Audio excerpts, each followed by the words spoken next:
I am back, you guys, with another video. This is Rage. I hope all of you are staying healthy and safe during these times. In today's video, I do want to share a snapshot of my account and my overall thoughts and advice to new beginner players out there. I've definitely received a lot of feedback and advice throughout my Marvel Strike Force journey, and this is my way of just being able to give back and providing my 2 cents for you guys as I reflect on these last few months. First and foremost, if you haven't already, please smash that like button and subscribe for more future content and videos. I love making it for you guys. I always appreciate you watching. Now, let's dive in. I can't believe it's almost already been about just 7 months since I started playing this game. So as you can see here in my profile here, my total collection power is about just shy over 1.4 million. My strongest team is 180k, and that is actually my Asgardians team. And as you can see here, I have collected 128 characters in about 6 to 7 months. So just to show you guys too, you can see my arena rank here. The highest I've ever gone is 195, but I do generally like staying around the 250 to 500 arena range, and I'll go over that later why. But just for reference as well, my achievements here also shows you how many days I've logged in, just to show you that it has been between 6 to 7 months. And as you can see here, 198 days out of the 210 there for the achievements. You know, divide that by 30 days, you get about a little bit over 6 months. So I want to show you guys what you can accomplish in 6 months here. Moving now into the roster, you guys. As you can see here, from a 6 to 7 month player, these are the top players on my team. And what I do actually recommend now that I'm reflecting back is, you know, do not hesitate to build up Hela and Loki, because they are just going to be used forever in the end game, especially as part of the Asgardians team, adding value to your Blitz teams like the Shirtawins. They have a lot of sustainability and damage through your raids and your alliance battles, and they're actually one of the better defending teams in Alliance Wars. So for sure, they're just absolutely recommended. You can see that the next 3 is actually my defenders, and that's including Punisher. Now, I can't stress these guys enough because they just provided so much foundation for me as a new beginning player. Not only because they're readily available from the get-go quite early. Like for instance, if you look here, Luke Cage was available in campaign node 3-3. So he's very early in the game, and you can already start building towards him.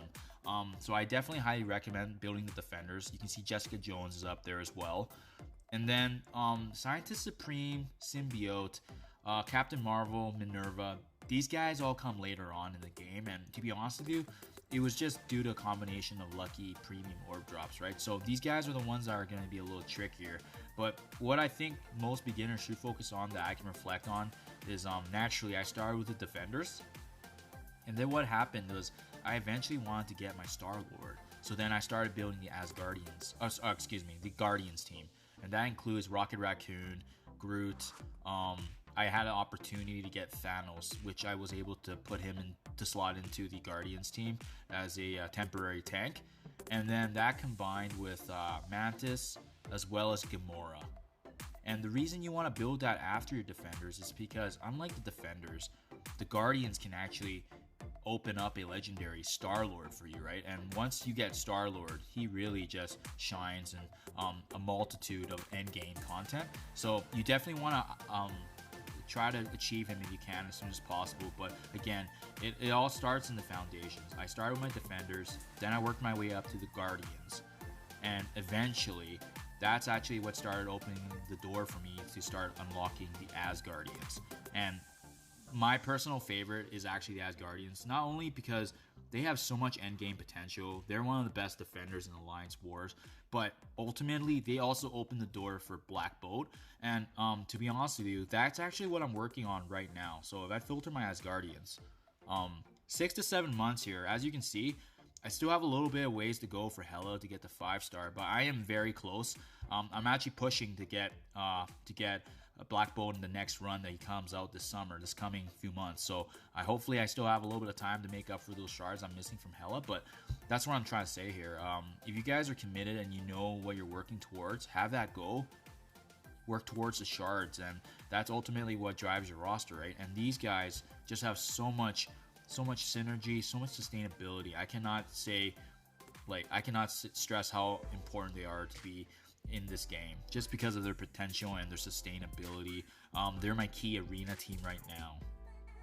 And lastly, after you work on the Asgardians, I've just been working on the other characters that obviously have arisen due to events. So an example most recently would actually be the X-Force crew. So even as a free-to-play player, I haven't spent any money in this game. You can take a look at my X-Force guys. So I haven't put any money into this roster at all. And as you can see, most of them are 4 stars right now. And obviously right now I'm working on X23. Just got her unlocked yesterday because of the Blitz. But what I'm trying to show you guys is it's definitely possible as a free-to-play player. So as long as you just make the effort to obviously make the refreshes. And what I mean by that is when I say refresh, when an event comes up, for instance, the most recent would have been for this crew, it would have been Domino's event. You can refresh 50 power cores to replenish your energy, and then you can push through more nodes. And what you want to do is essentially just capitalize that, right? You want to keep refreshing until the 50 power cores turn to 100. And generally, I stop at 100 because, for me, it's about value as a free-to-play player. I don't like blowing too much if I don't need to. And look at that, right? I just got a little bit lucky with her, maybe because she's Lady Luck. But obviously, like, even with the 50 cores refresh and then doing it for, I believe it was 2 to 3 weeks. But once I did do that, as you can see here, I got lucky with the red star orbs, and I still was able to land a 4-star. So, when you play the game honestly, and you just, you do kind of, sometimes it's part of RNG and luck, but you play the game honestly, I feel like Foxnet has designed a pretty decent game in terms of accessibility of new characters for players to play. So as long as you're patient, right? Obviously, I'm not saying you shouldn't go spend money, but I'm just trying to give you guys advice here as a free-to-play player, just because I personally like to save money, and I'm enjoying this game as someone that doesn't have to spend money. So I think that's the best part as well, right? Moving forward, you guys. So those are the key guys to my roster. And because of that, I can show you already too. Even as a 6 to 7 month player, I have built a very I don't want to say it's top notch or anything, because obviously my guys aren't that powerful when you take a look at other content creators. But for me personally, the Blitz battle is a grind, but what's made it funner is, like, as my process of going through and trying to design my teams, it's been fun to put together teams that I like to put together in terms of, like, fun playability. And even as a 6 to 7 month player, I'm just scrolling down to show you my entire roster right now. You can see that I generally have some, like, pretty decent players here, albeit they're not end game yet. But just to see this slowly coming together, all the different units and teams, I am enjoying that aspect. Obviously, I still have lots to work on for sure, but again, I'm just scrolling down here just to show you guys that there is a lot of value when you play, and obviously you just have to put time into it, like anything else that you do that you're passionate about.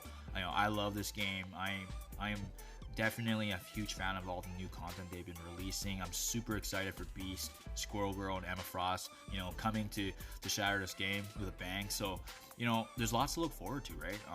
As you can see here, yep, that's my roster for my Blitz.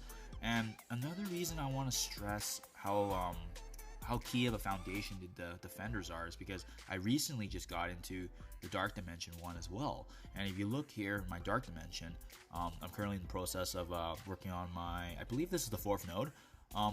Again, it's actually my defenders mixed with Wolverine and Hulk that's in here. And for obvious reasons, the Wolverine and Hulk, they generally come with the achievements and the daily rewards, but the defenders are essentially the first guys you'll likely get into here to start chipping down and working on the materials. And DD1 is very valuable because of the fact that it does provide you with a lot of gold and materials. I'll show you an example. You go to the 100% rewards here. This is just a sample of all the items you could be getting, right? Like, once you're done it. So, that's a huge motivation factor for me right there. So I'm definitely looking forward to that. And so we've discussed my roster, the Blitz teams. I kind of showed you high level.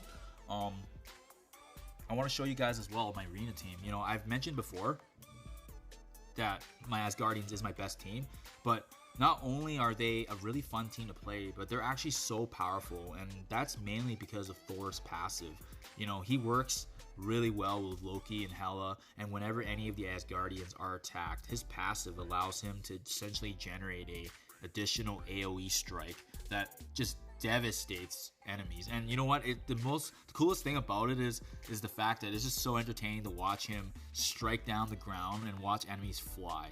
You know, I just have a huge satisfaction whenever I see that, right? But you're probably wondering, you know, Rage, when we were looking at your roster, you know, your highest blitz rank was the 180 to 200 range, but you're sitting in the 500. Well, the reason being is actually, you know, for me, I'm all about time, how much you put into the game, but as well as there's also a value factor for me, right? So when you look down in the rank rewards here, you know, for me to get 75 power cores and 500 arena credits, I could stay around the 250 to 500, which, by the way, is actually really easy each day. Like, I don't need to stress about it. I probably just do 2 arena battles and I'm good. But if you see here, going from this 250, 500 range all the way to 100 to 250, you only get an extra 25 cores and an extra 50 credits. So what I'm trying to say is, in my opinion, I think this is the healthiest range for value and what you can get for your time that you spend in the game while stressing too much and constantly fighting. Especially given my roster, I don't want to continually have to worry about boosting it up when I'm interested right now in ultimately getting my legendaries, right? That's what I'm working towards right now. So I've stayed around the 250 to 500 range probably for the last few months, and the key thing here is it gives you that beautiful 500 arena credits, and what you can do with that is every day you can buy shards at least once, and that's what I mean. That's really nice. The daily also gives you, I believe, 250 when you do 2 arena battles a day. So essentially every 2 days you get to buy character shards for 500, and then every single day if you're staying between the 250 and 500, that should be a go. It just gives you a good reward risk factor, in my opinion, based on how much you spend in the game too, right? And the last part I want to stress is being in a good alliance, you know, definitely is a huge factor. I came into this alliance when I was I'm level 74 now, but I think I came to my alliance when I was level 63, and these guys took me in, and they have really given me so much advice and feedback, and you know, they're shout out to my alliance.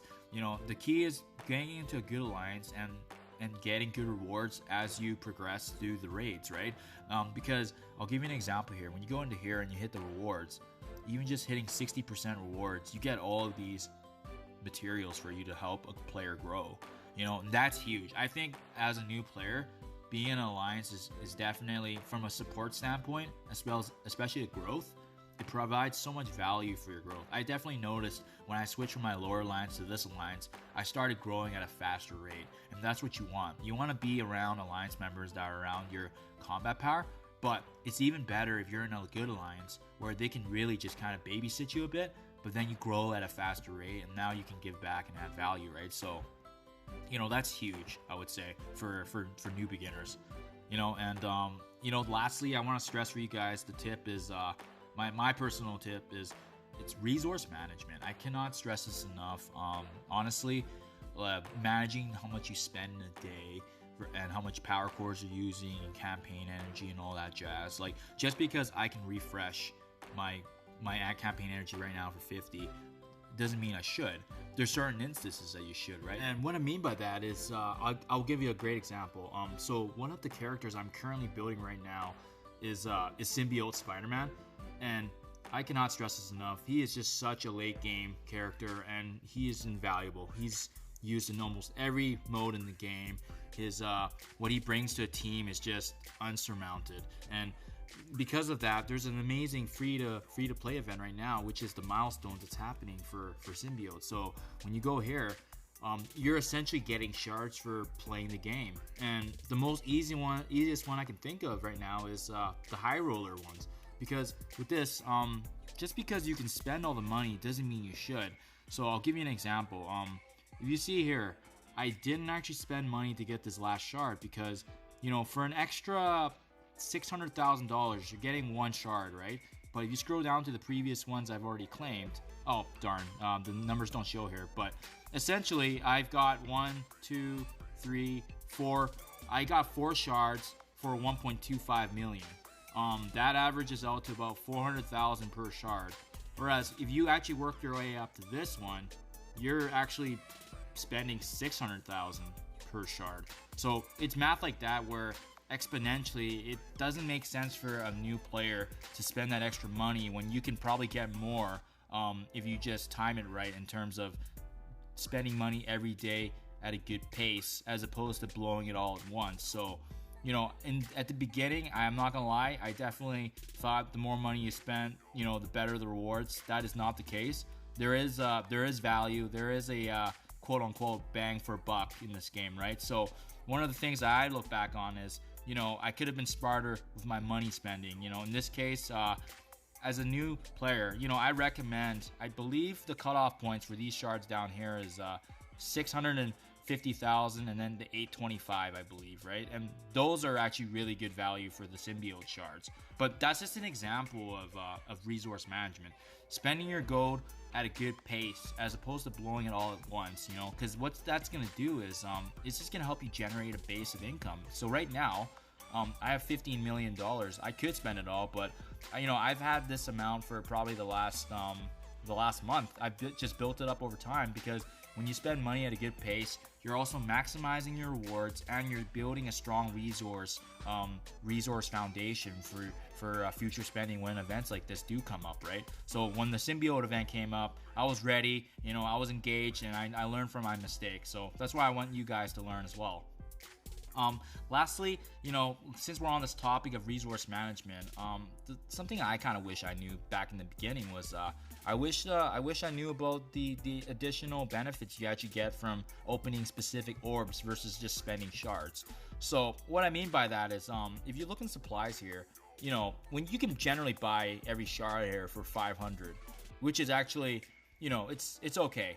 It's not the best, not the greatest. It's actually, in terms of what you get, because Blitz happens so often and the rewards you get, it gives you decent value. But, if you're looking at this cost 5 shards for 500 credits, you go look at the orbs now, and look at here, this Blitz orb, although it's random, you're paying 350 for 5 shards, and I believe it also gives you gold. So really long term, this is actually the smarter option. It's kind of like you going to a store, and would you pay more money for something that you can get that's cheaper? Probably not, right? The only thing is that if you need specific shards. So what I've done is, I've looked through this list several times now, and I've kind of outlined for myself what I need as a 5-star. So I'll give you an example. In order to unlock Star-Lord, I needed Mantis at 5 stars. The moment I got her, I was good to go. I didn't need to get her shards anymore. Then I started going into the orbs and started just buying orbs now. Now I don't even target the shards. I just buy the orbs because long term, as a new player, you're getting better value, right? And what I've just said right there with the Blitz credits, it definitely can apply to the raid credits. So this is an even more exacerbated example, because if you look here, you're getting 1,400 credits for 5 shards, or guess what? You can get the same 5 shards, random of course, but you're actually getting more shards now because there's actually a left side and a right side, and you're getting at a discount of 900 credits as opposed to 1,400. So really, at the end of the day, it all really depends on whether or not you specifically need a character. Personally, for growth and player maximizing what they're spending for what they're getting, I'm all about the value, and I definitely recommend doing that if you don't specifically or are not in urgent need of a specific character. So there you have it, you guys. Those are my quick tips and tricks for you. Please let me know any questions or comments. Leave me some questions as well. I definitely love answering your guys' questions if there's any. But I hope this gives you guys some insight. Again, back to my player profile here. I'm only a little bit over 1.4 million, but I've played the game for 6 months now, a little shy over it, and I'm just hoping to give back my advice and anything I've learned over the past. I think if I knew this going when starting the game, I think it would have definitely helped me as I progress. So I hope this advice helps you guys, and I wish you all the best. Take care, and I'll see you guys in the next one.